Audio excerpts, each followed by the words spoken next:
باعلاني انا الاول مبادره وقف العنف في ابريل 96. هم اللي سعوا لك؟ هم اللي سعوا لي. اولا افتكروا ان ده جزء من المناوره، وجم وحصل يعني حوار، انت عملت ايه؟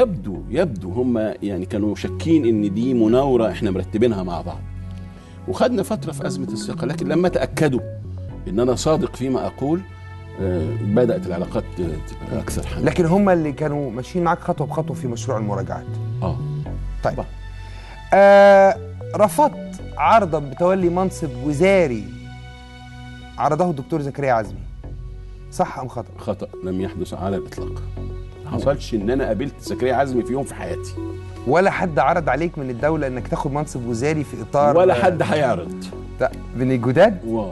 لاني انا كده، انا اقول دايما اذل الحرص اعناق الرجال.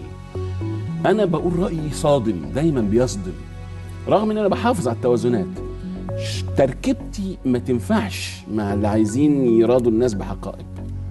والعصر الجديد مع الدكتور محمد مرسي فيه ترضيات بحقائق. احنا قبل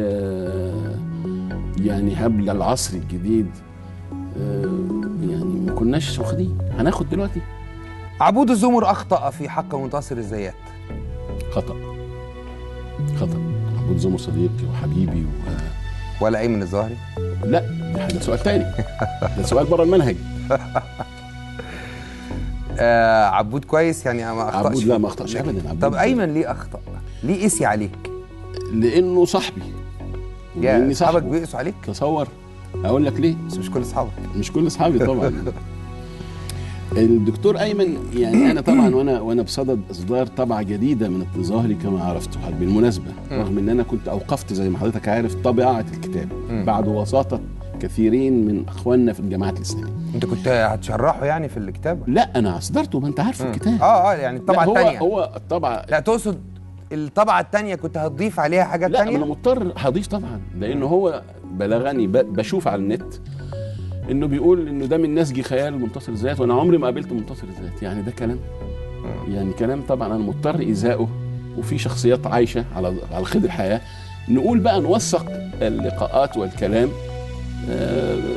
من مصادره. بس انت عورته برضه وقلت خان رفاقه وارشد عنه. لا، انا يعني شوف خلينا نتفق استاذ خالد، انا كنت ادافع عن نفسي. مش انا اللي طلعت الاول، هو اللي طلع الاول كتابه فرسان تحت رايه النبي، وخصني بهجوم. اقول لك ليه هو زعل؟ ليه؟ لان انا كنت قريب منه، وهو كان بيعتبرني يعني هو اقرب الي من الجماعه الاسلاميه. فلما انا روجت للمبادره، اولا لما اطلقت مبادرتي مع خالد ابراهيم لو تذكر في ابريل 96، رحت لندن 97 واتكلمت معاه بقى في التليفونات هناك. هو كان شاكك لتكون الحكايه من خلال الامن. فانا شرحت له اسانيدي في المبادره، لان انا اللي كنت في مصر، كل الناس كانت في السجون، الالاف في السجون، اسرهم بره السجون مش لاقيين ياكلوا، يعني في مآسي كتيره اجتماعيه. لا انت فتفهم. يعني تقصد انه وافق وبعدين تراجع؟ لا، هو تفهم، ما وافقش. هو تفهم، هو عرف ان دوافعي ذاتيه. يعني انا ابن الحركه الاسلاميه، فكنت بحاول اوقف نزيف الدم لما عملت، لكن نصحني ان انا اتوقف عنه. لما لقى الجماعه الاسلاميه بعد سنه من طرحي انا لمبادرتي ودراستها، هي راحت قبلت ووافقت في 5 يوليو 97 واختارتني مروجا، مش كده؟ هو بقى هنا شاف، اولا بعت لي شاف ايه؟ يعني ايه؟ شاف ان انا بتقول عشان قريب منه، يعني ايه عارف عنه اللي ما حدش عارفه يعني؟ لا ما اقصدش كده، يعني هو شايفني اقرب له فيلطش بمزاجه يعني. فدي دقته. طيب السؤال الثالث، اعترف بيه، هقول لك نصف اعتراف وانت تكمل اذا كان الاعتراف ده صح ولا غلط. اعترف ان لقائي بحسن نصر الله من اهم اللقاءات في حياتي. بس انا ما قابلتوش. قلت ان لقائه شرف؟ لقاء شرف. ليه؟ مع انه كتير جدا من قيادات الحركه السلفيه عندهم ملاحظات على حسن نصر الله. وانا ما عنديش ملاحظات خالص. هم لهم ملاحظات ولا سياسيه ولا مذهبيه؟ لا، المذهبيه موجوده، هو شيعي وانا سني، بس احنا بنتلاقى، وهكذا انا كنت افهم يعني ان احنا بنتلاقى في دعم مشروع المقاومه. لذلك بالمناسبه يعني انا بدعو الرئيس محمد مرسي الاسراع في توثيق العلاقات مع ايران. ما حدش يخوف الدكتور مرسي، اوعى. الشيعة والمد الشيعي، مصر يا استاذ خالد طول عمرها مصريه ما اتغيرتش، لكن مش معقول اعمل علاقات مع اسرائيل وما اعملش علاقات مع ايران. مش معقول الخليج يتكسب من الوفود الايرانيه حاله اقتصاديه منتعشه واحنا لا. اعترف انني اتجهت الى تقديم البرامج التلفزيونيه طلبا لمزيد من الشهره.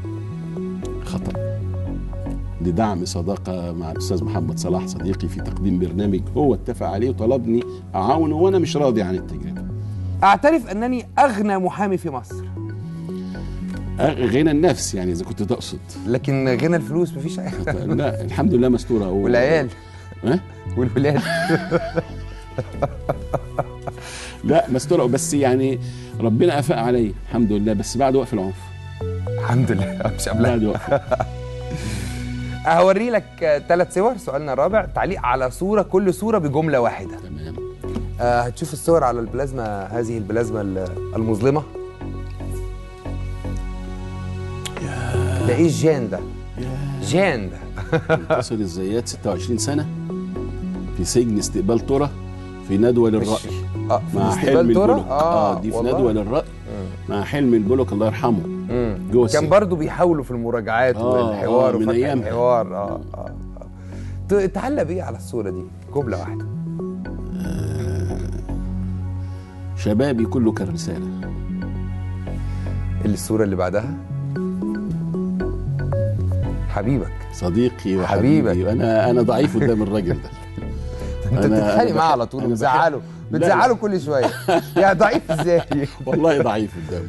انا بحب سامح حشور انسانيا يا راجل، ده انت تعبته جدا انتخابيا او يعني بنختلف في مواقف، لكن بالعكس من اقرب الشخصيات ليا سامح حشور.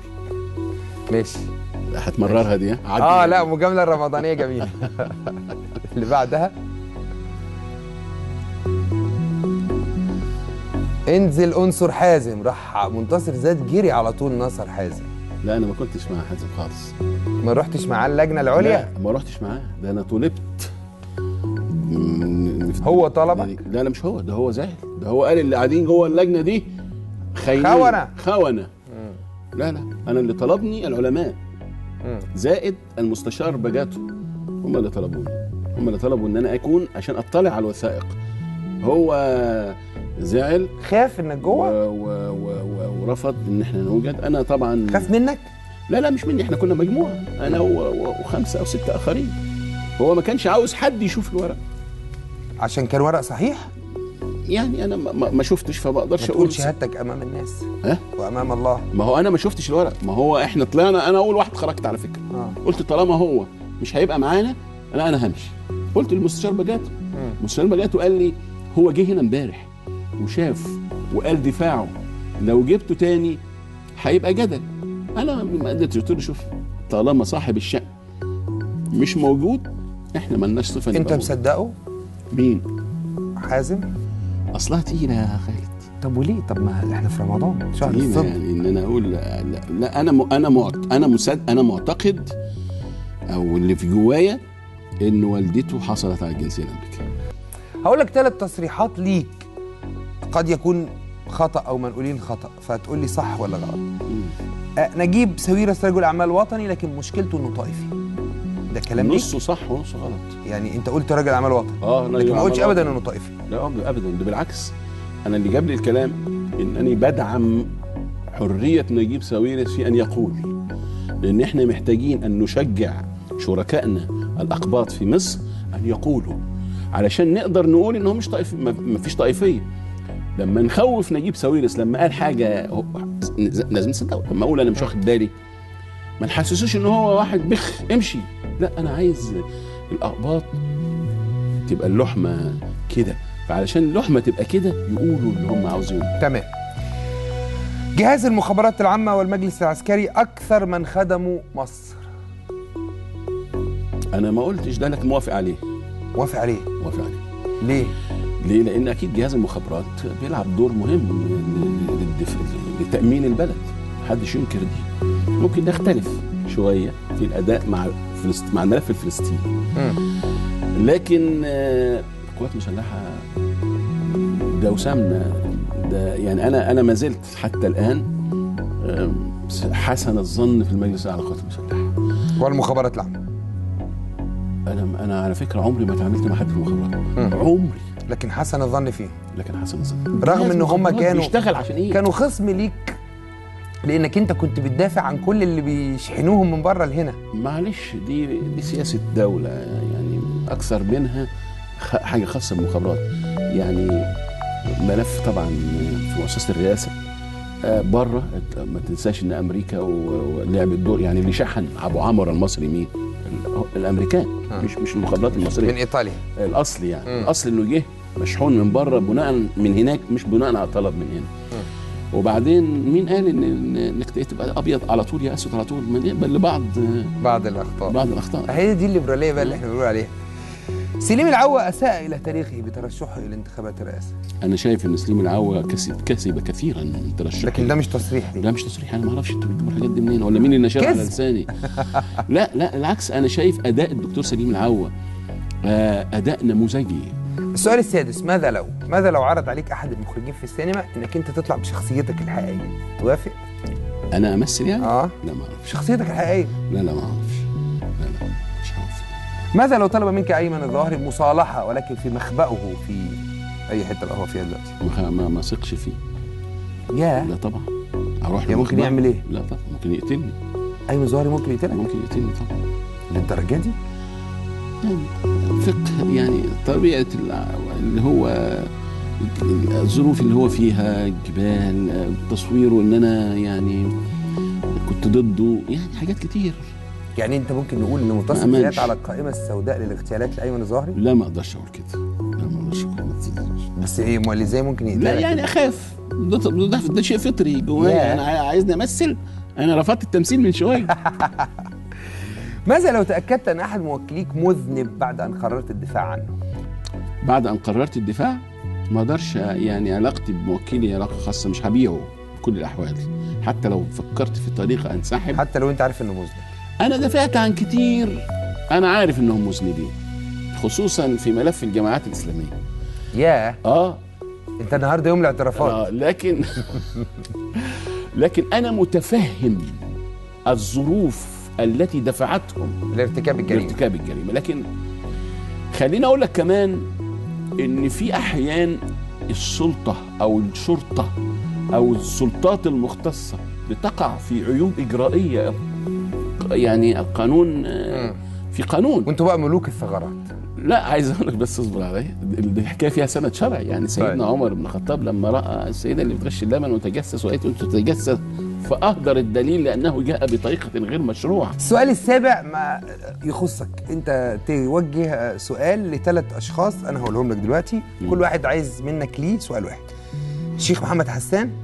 حبيبي يا أسطى. اسال حبيبك. لماذا يعني لماذا لم نرى منك حتى الآن ما هو مأمول فيك من دور إيجابي في المجتمع؟ الراجل يعمل ايه أكتر من كده؟ بس خلاص أنا سألت. زكريا عزمي. أنت ندمان على اللي عملته؟ مرتضى منصور.